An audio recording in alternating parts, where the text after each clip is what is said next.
हर एक खबर को सबसे पहले जानने के लिए फेसबुक पर वॉइस ऑफ पानीपत को फॉलो और साथ ही लाइक करें। अगर यूट्यूब पर देख रहे हैं तो चैनल को सब्सक्राइब करना और बेल आइकन दबाना ना भूलें। अब अपने लघु उद्योग को पहुंचाइए आसमान की बुलंदियों तक। पानीपत में आलिशान ग्रुप लाए हैं हरियाणा का पहला सेंट्रल गवर्नमेंट द्वारा अप्रूव्ड आलिशान इको टेक्सटाइल पार्क, जहाँ state government subsidy, common infrastructure, R&D testing lab, training centre, workers hostel और भी बहुत कुछ। अब हर मुश्किल आसान है। अभी अप्लाई करें इंडस्ट्रियल प्लॉट्स और मल्टी स्टोरी फैक्ट्रीज के लिए। आलिशान इको टेक्सटाइल पार्क। अधिक जानकारी के लिए विजिट करें विनेश दीवाना, opposite police line, NH1 GT road, Panipat, और कॉल करें 8950690021। नमस्कार, आप देख रहे हैं वॉइस ऑफ पानीपत और मैं हूं आपके साथ कुलवंत सिंह। आज से कॉलेज खुलने जा रहे हैं, कुछ स्टाफ आने की अनुमति दी गई है।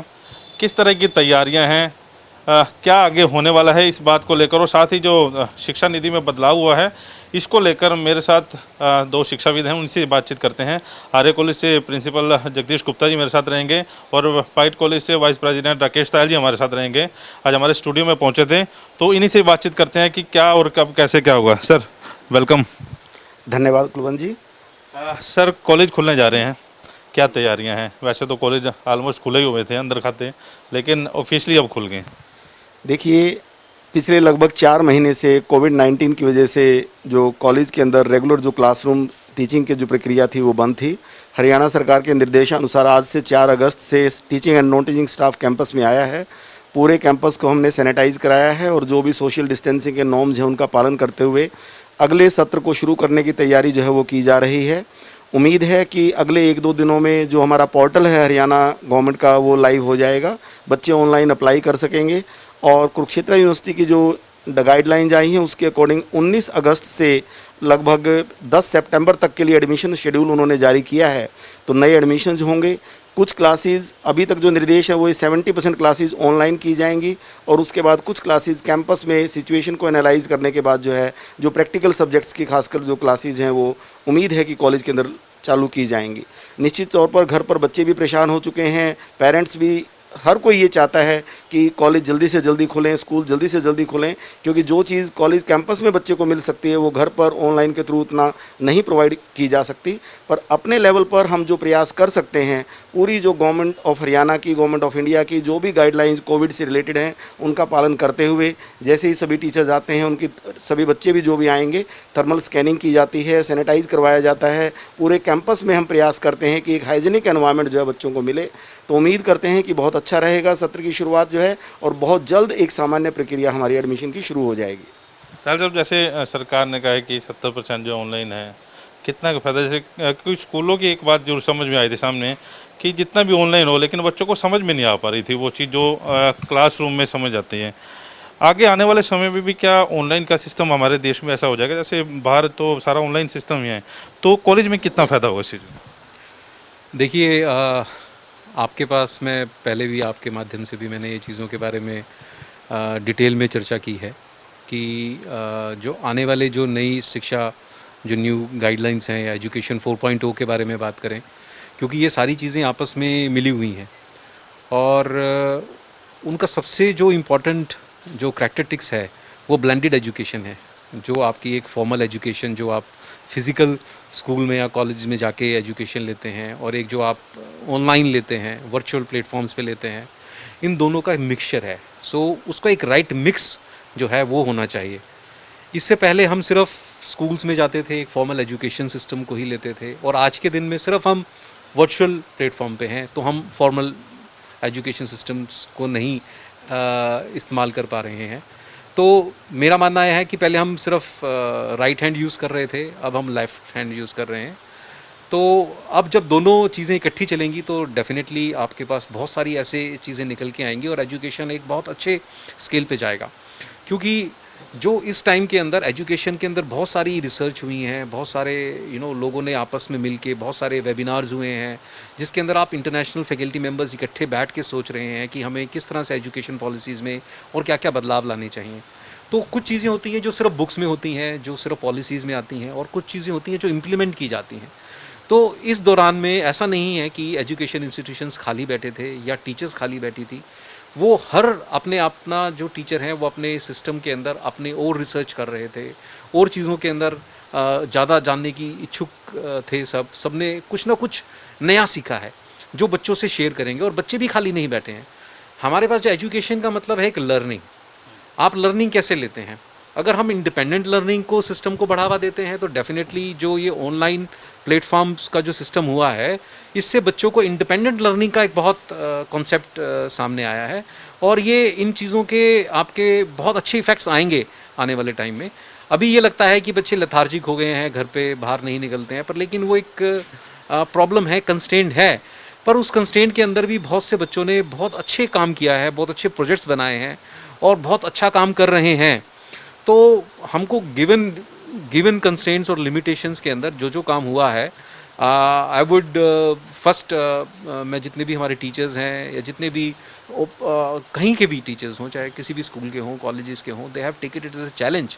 और उन्होंने बहुत बेखूबी निभाया भी है, ठीक है। और ऐसी चीज़ें जो कोर लर्नर्स बन के निकले हैं, जहाँ बच्चे भी सीख रहे थे, टीचर्स भी सीख रहे थे, क्योंकि उनको एक उनके लिए एक बिल्कुल नई चीज़ थी, राइट। अगर उनको चीज़ों को लेके अब वो आए हैं और अब दोबारा से अनलॉक की प्रक्रिया चालू हो रही है और दोबारा से गाइडलाइंस, हमारे पास तो टेक्निकल डिपार्टमेंट से पहले से गाइडलाइंस थी कि हम अपने फैकल्टी मेंबर्स को और नॉन टीचिंग को बुला सकते हैं certain percentage, but now it guidelines is been issued कि आप 100% अपने नॉन टीचिंग और टीचिंग को स्टाफ को बुला सकते हो। पर फिर भी हमारे पास क्योंकि स्टाफ बहुत अलग अलग जगह से आता है, तो हमने उनके लिए कोई कंपलसरी नहीं किया है। We have given them the option कि आप अगर वर्क फ्रॉम होम अभी भी करना चाहते हैं तो वी डोंट माइंड दैट, क्योंकि हमारे पास अभी क्योंकि सरकार ने बोला है कि ऑनलाइन टीचिंग ही होगी, so which we have already started. And क्योंकि बहुत सारे प्रोजेक्ट्स और चीज़ें we are on with the classes, और बच्चों को बहुत सारे प्रोजेक्ट्स हम करा रहे हैं और चीज़ें करा रहे हैं। और हम टीचर्स के मिल बांट के वर्चुअल प्लेटफॉर्म पे क्या क्या नया सीखा है उन्होंने, और वर्चुअल टीचिंग किस तरह से कराई जा सकती है। अब एक लैब्स के वर्चुअल लैब्स कैसे होंगी, सिमुलेटेड लैब्स कैसे होंगी, और हमने जितने भी लैब्स के जितने भी प्रैक्टिकल्स है सबको हमने वीडियोग्राफ कराया है, ताकि बच्चों को हर तरह से एक वर्चुअल एक्सेसिबिलिटी मिले हर पर्टिकुलर सब्जेक्ट के बारे में, हर पर्टिकुलर प्रैक्टिकल के बारे में, ताकि बच्चा डिप्राइव्ड ऑफ ना हो किसी भी चीज़ से। तो वो जब वर्चुअल मीट पे आए, वर्चुअल मीटिंग में आए, तो वो सिर्फ एक इंटरेक्ट करे बाकी स्टूडेंट से कि उन्होंने क्या सीखा है और उसने क्या सीखा है। तो यही एक एजुकेशन है और इसी तरीके से आप ग्रो कर सकते हैं। तो डेफिनेटली जो आप एक कॉलेज में, स्कूल में आते हो तो आपकी बहुत सारी पर्सनैलिटी इंप्रूव होती है और चीज़ें इंप्रूव होती हैं, जिसका कोई विकल्प नहीं है। क्योंकि आपको सोशलाइज होके जो आप चीज़ सीख सकते हो, इंटरेक्ट होके जो चीज़ें सीख सकते हो, तो वो उस तरह से नहीं सीख पाते, चाहे जितना भी हम वर्चुअली इम्प्रूव कर लें। But it has been a very learning experience for the teachers, for the administrators, for the students, everyone. और मतलब ये कह रहे हैं आप कि भगवान न करे आगे कुछ ऐसी महामारी फैले या कुछ ऐसा सिस्टम आ गया है, तो हम लोग तैयार हैं इस चीज़ को लेकर कि आगे हमने कैसे अपनी शिक्षा को आगे बढ़ाना। देखिए, जब आप सिर्फ एक हाथ यूज़ करते हो और कभी उस हाथ में फ्रैक्चर हो जाता है आपका, तो आप दूसरे हाथ से बहुत कुछ सीख जाते हो करना। तो यही ऐसा ही है कि आपके पास चीज़ें होती हैं, बट लेकिन आप उसका यूज़ नहीं करते हो। जब आप दोनों चीज़ों से यूज़ कर सकते हो, then you feel like a complete person. आप जब हर तरीके के हर पार्ट्स को यूज़ करना आ जाता है आपको, तो ये एक वैसा है कि क्षमता आप में थी, चीज़ें आपके पास थी, पर आप उसको रिडंडेंट मान के चलते थे। तो ये रिडंडेंट चीज़ें नहीं हैं। These are the things which are required in the new education policy. New education policy में ये स्किल डेवलपमेंट, रॉट लर्निंग को बिल्कुल उन्होंने बोला है कि रॉट लर्निंग नहीं होनी चाहिए। और उन्होंने जैसे स्कूल सिस्टम्स में से भी आपके 10th के बोर्ड जो हैं वो हटाने की बात की है, ये अडॉप्ट हुआ है। तो जो ये रट्टा लगा के एक चीज़ों से, सेमेस्टर से हम उसको जानना चाहते हैं, एग्जामिनेशंस के पैटर्न से, तो वो सब चीज़ों को ख़त्म करना चाहते हैं। तो आप एक सस्टेनेबल लर्निंग की तरफ जाना चाहते हैं, जिसके अंदर आप बहुत ज़्यादा स्किल के ऊपर ज़्यादा फोकस हैं कि हम लोगों को स्किल्ड बनाएं, वोकेशनल ट्रेनिंग के अंदर उनको चीज़ें करें, उनके खुश रखने की बातें करें। क्योंकि जो पहले सब्जेक्ट्स आपके म्यूज़िक, स्पोर्ट्स, आर्ट्स, जो ये मेन सब्जेक्ट्स में नहीं गिनती होती थी, अब इन सब्जेक्ट्स को भी मेन सब्जेक्ट्स में गिनती इनकी होगी, ताकि जो बच्चे इन चीज़ों के अंदर भी अच्छा करेंगे तो they will be also counted as the stars और द गुड स्टूडेंट्स। अदरवाइज़ पहले होता था कि ओके, आपने मेन सब्जेक्ट्स में स्कोर नहीं किया, सिर्फ आपने दूसरे कोर्सेज़ में किया है, जो आपके एक एट पार नहीं मानते थे हम उन्हें। तो अब इन चीज़ों को भी इक्वली इम्पोर्टेंस दी गई है इस शिक्षा जो नई शिक्षा प्रणाली आई है। इस पे सर हम चर्चा करेंगे इस बारे में। सर सर के बात से कितना सहमत है, क्योंकि बता रहे हैं कि हमारा एक आध यूज़ हो रहा था अभी और दूसरा आध यूज़ में आया तो बड़ा कुछ आगे निकल के आया। तो हम लोग उस प्रणाली की तरफ बढ़ रहे हैं जैसे विदेशों में हम लोग देखते थे, ये चीज़ें सुनते थे। देखिए, राकेश जी के जो व्यूज़ हैं उनसे मैं पूरी तरह से सहमत हूँ। जब बैंक्स के अंदर कंप्यूटराइज़ किया गया, कंप्यूटर जाए, तो उस समय हमारे जो एम्प्लॉइज़ थे कोई भी कंप्यूटर चलाना नहीं जानता था और सभी कह रहे थे भी बैंकिंग सिस्टम कैसे चलेगा। पर धीरे धीरे जितने एम्प्लॉइज़ थे उनको ट्रेन किया गया और आज हम हालत देख रहे हैं कि सारा जो सिस्टम है हमारा कंप्यूटर के थ्रू ही ऑपरेट होता है।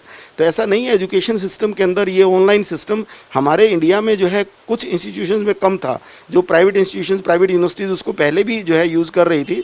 और फॉरेन के हम जो डेवलप्ड कंट्रीज़ की बात करें, वहाँ उस सिस्टम में अगर कोई बच्चा क्लास अटेंड करने नहीं जा पाता तो लेक्चर उसकी आईडी के ऊपर चला जाता है। तो ऐसी कोई बात नहीं है, बिल्कुल ट्रेडिशनल सिस्टम के साथ बैलेंस बना करके हम इस सिस्टम को यदि अडॉप्ट करेंगे तो निश्चित तौर पर उसका फ़ायदा बच्चे को ज़्यादा हो पाएगा। इस लॉकडाउन पीरियड के दौरान हर इंस्टीट्यूशन ने अपने आप को तैयार किया है, सभी टीचर्स को प्रॉपरली ट्रेन किया गया है, सभी प्लानिंग की गई है कि किस तरीके से लेक्चर्स, पीपीटीज, वीडियोज़ और बच्चों को भेजी जाएगी। बच्चों की हम बात करें तो पूरी तरह से वो टेक्नोलॉजी से परिचित हैं। मोबाइल्स आज के टाइम में बड़े नए नए मोबाइल जो आते हैं, बच्चा एक दिन में उनका सारा ऑपरेशन सीख जाता है। तो कोई ऐसी डरने वाली बात नहीं है। समय के अकॉर्डिंग हम इसको एक अपॉर्चुनिटी के तौर पर लेकर के चलें।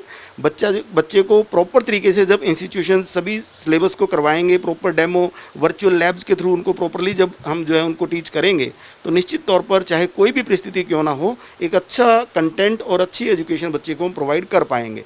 कोई डरने और घबराने की बात नहीं है। हर स्कूल, हर कॉलेज अपनी पूरी तैयारी के साथ जो है बच्चों को बेस्ट देने के लिए अपनी तैयारी कर रहा है। मतलब अभी जो शिक्षा नीति में बदलाव हुआ है उसको कैसे देखते हैं आप लोग? बच्चों के काम का है या नहीं काम का? थोड़ा सा खुल के और छोटे शब्दों में समझाइए, क्या है असल में? देखिए, एजुकेशन पॉलिसी की जहाँ तक बात है, सरकार ये चाहती है कि समय के अनुरूप बच्चों को एजुकेशन दी जाए। अभी तक हमारी जो एजुकेशन पॉलिसी है 1986 की चल रही थी। अब 2020 जो 2020 की जो एजुकेशन पॉलिसी बनाई है उसमें कुछ बेसिक चेंजेस जो है सरकार चाह रही है ताकि बच्चों को हम स्किल ओरिएंटेड एजुकेशन दे सकें। बच्चे केवल जॉब सीकर्स नहीं, जॉब प्रोवाइडर्स बने। तो उसके लिए वो ज़रूरी है कि जो भी बदलाव उनको उचित लगे, जैसे प्राइमरी एजुकेशन की बात है, कोशिश की जा रही है इस पॉलिसी के अंदर जो है कि उसको अपनी रीजनल लैंग्वेज में या अपनी मदर टंग में ही उनको दी जाए, ताकि बच्चा जो है अपनी मातृभाषा में या अपनी रीजनल लैंग्वेज में जो चीज़ें समझ पाता है वो उतना दूसरी लैंग्वेज में वो समझ नहीं पाता है।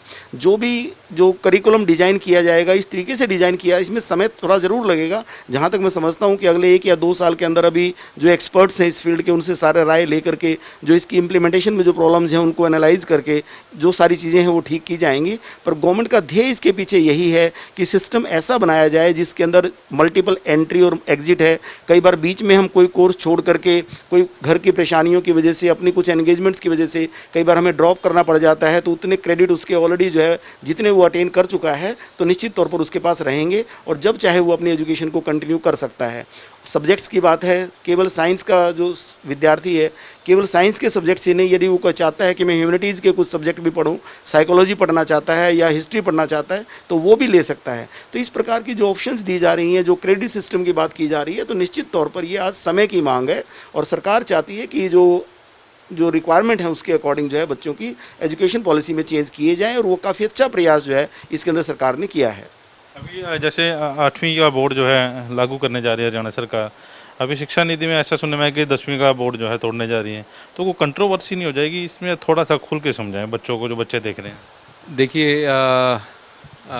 ये एक पूरा जो सेंटर का फैसला है और इसके अंदर जितने भी आपके रीजनल बोर्ड्स हैं वो धीरे धीरे सब रिडंडेंट हो जाएंगे और आपका एक सेंट्रल बोर्ड ही जो है स्कूल एजुकेशन को गवर्न करेगा, जहाँ से आपकी ये सारी चीज़ें चलेंगी। एक आपका जो रीजनल बोर्ड्स होते थे उनकी एक सबसे ज़्यादा जो एक इम्पॉर्टेंट जो उनका फोकस होता था वो उनकी रीजनल लैंग्वेजेस को लेके होता था, उनके रीजनल इश्यूज़ को लेकर होता था। उनके कोई भी इश्यूज़ जो उनके पर्टिकुलर स्टेट के हैं उनको उसके बारे में लोगों को जागरूक रखें, बच्चों को बताएं, उनसे रिलेटेड होता था। But now centre has taken all the things into consideration और उसको सब चीज़ों को लेके उन्होंने एक पॉलिसी बनाई है कि वो 3 लैंग्वेजेस के अंदर चलें, जिसके अंदर आपके रीजनल, मदर टंग और ये सब लैंग्वेजेस जो होंगी वो इंक्लूड होंगी। तो इनसे बच्चों को जो बचपन में जो बच्चा सीख सकता है डिफरेंट लैंग्वेजेस, वो बड़ा होकर नहीं सीख सकता। और एक जो अपने ऊपर अपनी भाषा के ऊपर गर्व करने वाली बात है कि आप अपनी भाषा, अपनी मदर टंग को आगे लेके क्यों नहीं चलना चाहते हैं।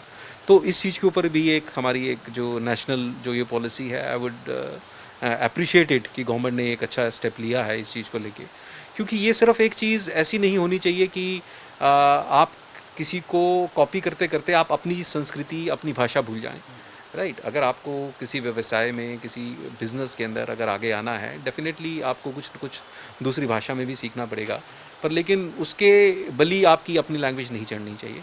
और ये कम्युनिकेशन का तरीका है, कम्युनिकेशन आप अपनी मातृभाषा में ज़्यादा अच्छे तरीके से कर सकते हो, ज़्यादा सहज रहते हो, तो वो चीज़ें होनी चाहिए। और उसको हीन भावना से नहीं देखना चाहिए कि अगर इंग्लिश नहीं आती है तो इसको this person is of no use, ऐसा नहीं होना चाहिए। बड़े स्कूलों में एक चीज़ मैंने ये भी देखी है, चलो सवाल काट के आपको दूसरा सवाल कर रहा हूँ। अभी आप ये बात कर रहे थे, अभी अपने बच्चों से बात कहें, उससे कहा जी 59 बताओ कितना होता है, या 49 बताओ, वो कहता है जी ये क्या होता है जी, इंग्लिश में बताओ, इंग्लिश में। छोटे छोटे बच्चे भी उसी पैटर्न पे चलने लगे हैं। देखिए, मैं इसी बात में मैं जो यही मेरा स्ट्रेस देने वाली बात भी थी कि हमें उसको एक ब्रॉडर एस्पेक्ट में देखना चाहिए। हम ऐसा क्यों कर रहे हैं, ऐसा क्यों हो रहा है, ठीक है ना। अब हम जब सभी चाहते हैं कि बच्चे इंग्लिश में बोलें, बच्चे इंग्लिश में बोलें, बच्चे इंग्लिश में बोलें, तो जब बच्चा ये बात करता है कि जी भाई 59 का क्या मतलब है, तो हम भी थोड़े से खुश होते हैं कि चलो कोई बात नहीं, 59 का मतलब ये होता है, राइट। तो हम उसको टोकते नहीं हैं, उसको सिखाने की कोशिश नहीं करते हैं, ठीक है ना। टीचर्स भी उसको स्ट्रेस नहीं करती है कि आपको ये जानना चाहिए, क्योंकि हम आगे चल के हमने इन चीज़ों की जो इम्पोर्टेंस है वो हमने कम कर दी है। तो वो इम्पोर्टेंस बरकरार रहनी चाहिए, और उसके साथ साथ आप डिफरेंट जितनी ज़्यादा लैंग्वेजेस सीखें उतना अच्छा है, ठीक है। कोई भी आपको रोकता नहीं है कि आप और लैंग्वेजेस ना सीखें, पर अपनी लैंग्वेज आपको ज़रूर आनी चाहिए। मैं इस चीज़ को कहता हूँ, अपनी लैंग्वेज ज़रूर सीखें, वो बहुत ज़रूरी है। तो और आपने बोर्ड की पहले जैसे बात की थी कि हरियाणा सरकार 8th को लेके आ रही है, पर लेकिन अब ये नई शिक्षा नीति आ गई है, तो मुझे लगता है कि वो उस चीज़ को बैकरोल करेंगे। और 8th का जो बोर्ड इस साल से इम्प्लीमेंट करने की बात थी, मुझे लगता नहीं है कि वो 8th का बोर्ड इम्प्लीमेंट होगा, because that would be in एक आपके बिल्कुल ही अपोजिट चीज़ें हो जाएंगी। क्योंकि एक जगह हम 10th को रोल बैक कर रहे हैं, तो यहाँ पे 8th को लेके आना, ये डेफिनेटली एक गलत दिशा में चीज़ें जाएंगी। तो उसको मुझे लगता नहीं है, क्योंकि दोनों जगह बीजेपी की सरकार है, तो मुझे बहुत संभावनाएं बहुत कम लगती हैं कि ये चीज़ें होंगी अब कि 8th क्लास के अंदर बोर्ड लगेगा। तो बाकी सरकार है, सरकार के हाथ में सब कुछ है। हम तो जो सरकार कहेगी हमने तो वैसा ही पालना करनी है। इस देश में सर 2 चीज़ें हैं, स्वास्थ्य सेवाएं और शिक्षा। सरकारी हालात आपने देख ही लिए हैं, सरकारी स्कूल देख लें या सरकारी कॉलेज देख लें या हॉस्पिटल देख लें, इलाज सस्ता है लेकिन इलाज है नहीं, डॉक्टर नहीं है। प्राइवेट सिस्टम में बच्चों को पढ़ाना चाह रहे हैं, लेकिन पढ़ाई इतनी महंगी हो गई। तो ये शिक्षा प्रणाली जो आ रही है, या कुछ ऐसा ये कहें कि आगे ये शिक्षा सस्ती भी होगी कि और ग्रो करती जाएगी, क्योंकि आजकल मदर फादर खाना ना खाएं लेकिन स्कूल की फीस उसको देनी है। अभी इन दिनों में आपने देखा भी होगा कि कई स्कूलों को नाम काटने पर मजबूर होना पड़ा। जो माँ बाप है वो सामने आए स्कूल के सामने, आपके स्कूल के बाहर भी एजिटेशन हुआ फीस को लेकर। ये चीज़ें कैसे कंट्रोल में होंगी? देखिए, पहली चीज़ मैं आपको बताता हूँ कि जब हमारा देश स्वतंत्र हुआ था, तो हमारे यहाँ पे एक मिक्स सिस्टम स्टार्ट हुआ था, जिसमें प्राइवेट और गवर्नमेंट दोनों सेक्टर को मिलके काम करना था। जिस सेक्टर के अंदर बहुत ज़्यादा इश्यूज़ थे कि फाइनेंसेस नहीं अवेलेबल होंगे, उसके अंदर गवर्नमेंट सेक्टर को मदद करनी थी और गवर्नमेंट सेक्टर को उसको लगाना था। पर वो एक टाइम बीइंग अरेंजमेंट था, राइट। उसके अंदर हमारे संविधान में ये भी लिखा था कि जब धीरे धीरे चीज़ें जब ठीक होंगी तो जब प्राइवेट सेक्टर इसको ओवरटेक करता चला जाएगा। पर लेकिन अब वोट बैंक लगा लीजिए या आप किसी तरीके से भी देख लें, बट जो चीज़ें पहले हमारे जो संविधान के अंदर जो पहले विजुलाइज हुई थी, वो उस तरह के से आगे नहीं चली। आज अगर एक सरकारी स्कूल के अंदर जब आप देखते हैं कि पहले हर पेरेंट्स चाहते थे कि सरकारी स्कूल में बच्चों को पढ़ाएं, ठीक है, धीरे धीरे उन्होंने अपनी गुणवत्ता छोड़ते चले गए स्कूल्स, और आपके पास पब्लिक स्कूल्स आने लगे, प्राइवेट स्कूल्स आने लगे। तो इनके अंदर हर पेरेंट्स चाहने लगा कि भाई इन स्कूलों में भेजें, क्योंकि वहाँ पे आपकी एफिशिएंसी बरकरार रहती है। अब आप ये सोचते हैं कि मैं गवर्नमेंट के सेक्टर में जाऊं और मेरी नौकरी सिक्योर हो जाए, मुझे कोई निकाल ना सके और मेरे को तनख्वाह मिले और मैं स्कूल जाऊं भी ना, राइट।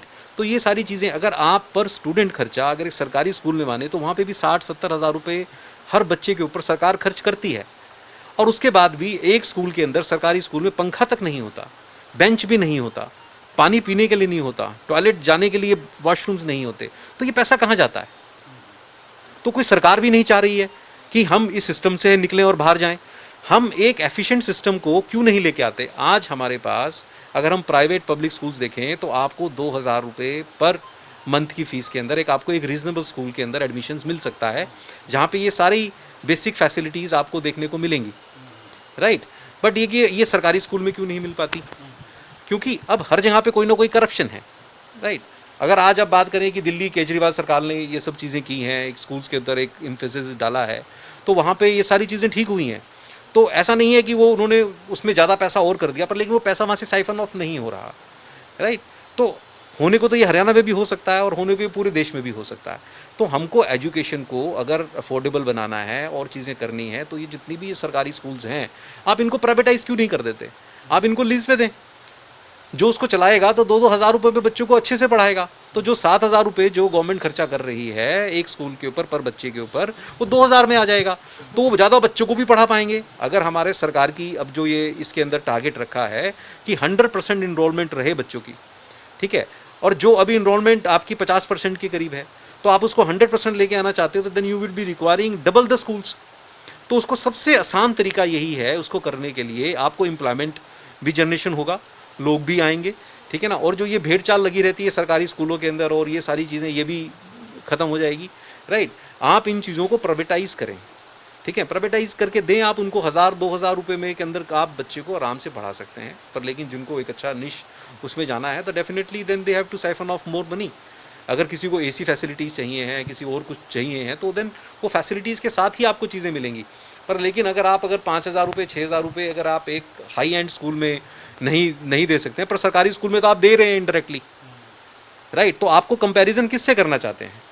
एक प्राइवेट स्कूल को हमेशा ऐसे देखा जाता है कि वो पता नहीं क्या लूट के लेके जा रहे हैं, राइट। उन पेरेंट्स ये सोचते हैं कि शायद एक प्राइवेट स्कूल ने उनसे क्या ले लिया, राइट, पर वो देखते नहीं है कि वो सर्विसेज क्या ले रहे हैं, राइट। तो सर्विसेज को देखें। अगर प्रॉब्लम है तो कहीं सरकारी ढांचे में प्रॉब्लम है, तो आप सरकारी ढांचे को क्यों नहीं ठीक करते हैं, राइट। आप एमपी से क्यों नहीं पूछते हैं, आप एमएलए से क्यों नहीं पूछते हैं, आप चीफ मिनिस्टर से क्यों नहीं पूछते हैं कि आपने इन चीज़ों के अंदर क्यों किया? आप बार बार क्यों इलेक्ट करके उनको भेजते हैं ऊपर, राइट। आप उनसे पूछें, आपने ITI के अंदर किसी ने निकाला था जिसमें कर आपके पास एक बच्चे के ऊपर 70,000 रुपये का खर्चा होता है, राइट। तो जब 70,000 का खर्चा होता है तो फिर वो पैसा जा कहाँ रहा है? तो इनएफिशिएंसी किसने दूर की है? प्राइवेट सेक्टर ने। तो जो ये आपको अगर ऑटोमेटिक सिस्टम में आना है तो आपको प्राइवेटाइज करना ही पड़ेगा। अब आप देखेंगे रेलवेज है, रेलवेज नुकसान में है। रेलवेज क्यों नुकसान में है? आप एक मोनोपोली में होने के बाद अगर आप नुकसान में हैं तो उसको कौन कैसे को बचा सकता है? आप आज रेलवेज को प्राइवेटाइज कर दीजिए, सबसे ज़्यादा प्रॉफिट मेकिंग जो सेक्टर होगा वो रेलवेज होगा, तैयारी है करने की, राइट। तो अब उसके अंदर हर चीज़ की आपकी एडवर्टीजमेंट होगी। इतनी ज़मीन जो है ख़राब हो जाती है, इतनी ज़मीन जो है वो कोई और इंक्रोचमेंट कर लेता है, इतनी सारी अपॉर्चुनिटीज़ होती हैं। क्यों उस अपॉर्चुनिटीज़ को आप लोगों को दें? ये लोगों की चीज़ें हैं, लोगों को ही दें, लोग ही चलाएंगे। और प्राइवेट सेक्टर कभी भी इनएफिशिएंट नहीं होता, राइट। वो पूरा मार्केट ड्रिवन होता है। अगर कोई चीज़ 1000 में है तो अगर वो 999 में होगा तो लोग 999 की वैल्यू जहाँ से मिलती होगी वहीं चले जाएंगे। कोई भी 1 रुपया एक्स्ट्रा नहीं देता है, राइट। तो ये इस तरह से एफिशिएंट होता है। पर लेकिन जहाँ पे आपकी ये सब चीज़ें आ जाती हैं, रेड टेपिज्म आ जाता है, ब्यूरोक्रेसी आ जाती है, वहाँ पे ये इश्यूज आ जाते हैं, राइट। तो आपको एफिशिएंट प्रोसेस के आपको हमेशा चीज़ें जाननी चाहिए, ताकि आपको इनएफिशिएंट चीज़ों की, तो ये इनएफिशिएंट चीज़ों को हटाना पड़ेगा। आज कोई भी चीज़ होती है, कोई भी पॉलिसी बनाती है, सरकार बनाती है।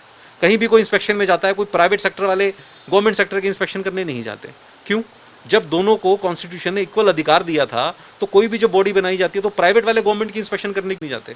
आज गवर्नमेंट के कॉलेजेस आके प्राइवेट सेक्टर को इंस्पेक्शन करके जाते हैं। उनके यहाँ पे एक बेंच नहीं होते क्लास में, और हमारे यहाँ के पूछते हैं कि आपका AC का कनेक्शन ठीक नहीं चल रहा है, राइट।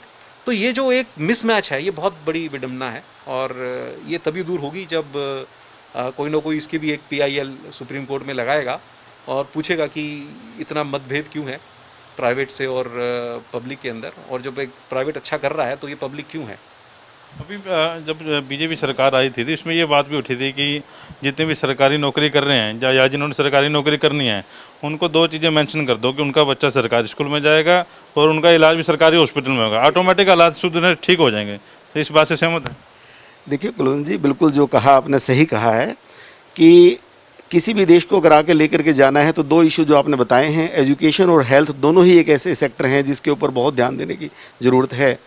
मैं अगर अपनी बात करूं तो मेरा अपना विचार ये है कि एजुकेशन के ऊपर जो पैसा हम खर्च करते हैं वो एक एक्सपेंडिचर ना हो करके वो एक इन्वेस्टमेंट है।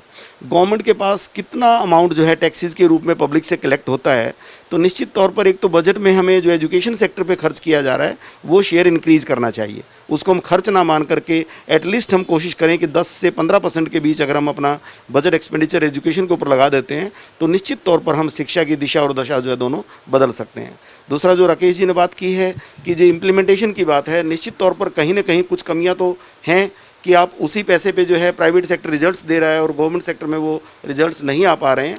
तो हमें अपना मैकेनिज़्म जो है वो ठीक करना होगा, जो कमियां हैं उनको दूर करनी होंगी, या फिर जो है कुछ ऐसा एक मॉडल नया भी जो है हम डेवलप कर सकते हैं कि गवर्नमेंट की एक रिस्पॉन्सिबिलिटी कह लीजिए कि उन्होंने मास को एजुकेट करना है। तो कुछ जो हमारे स्कूल्स या जो संस्थाएं या कुछ चैरिटेबल ट्रस्ट हैं तो उनको अगर सपोर्ट गवर्नमेंट कर दे, कुछ 50-50 कुछ ऐसी पार्टनरशिप जो है, कुछ एक्सपेंडिचर जो है वो सरकार की सपोर्ट से हो जाए और कुछ जो है बच्चों की फ़ीस से किया जाए, जिससे एक अच्छी एजुकेशन बच्चों को दी जा सके।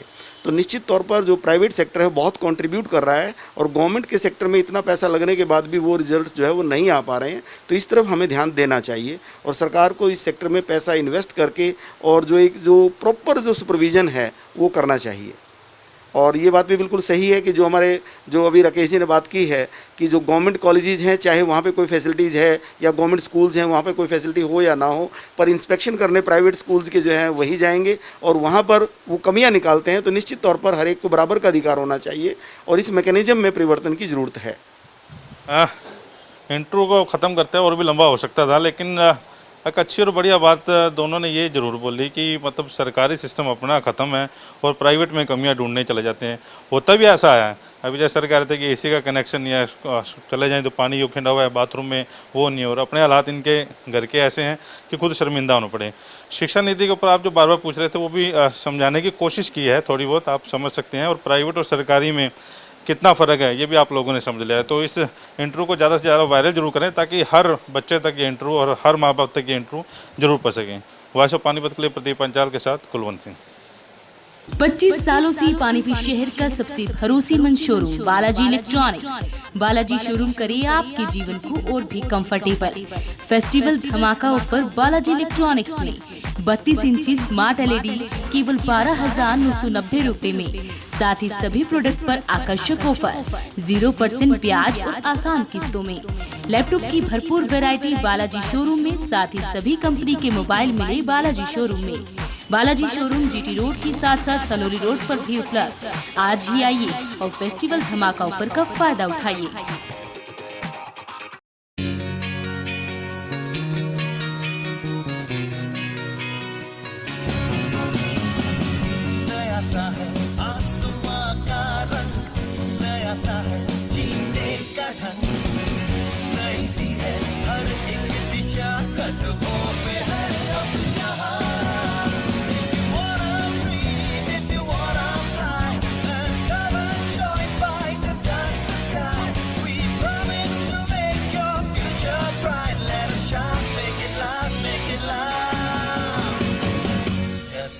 Yes, fight is the right choice for you. EIT fight. Yes, fight is the right choice for you.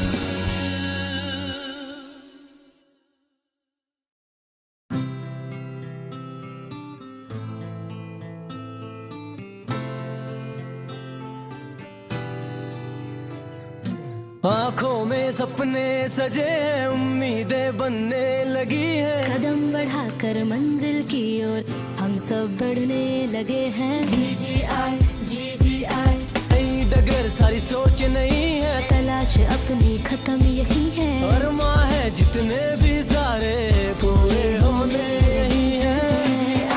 GGI Geeta group of institution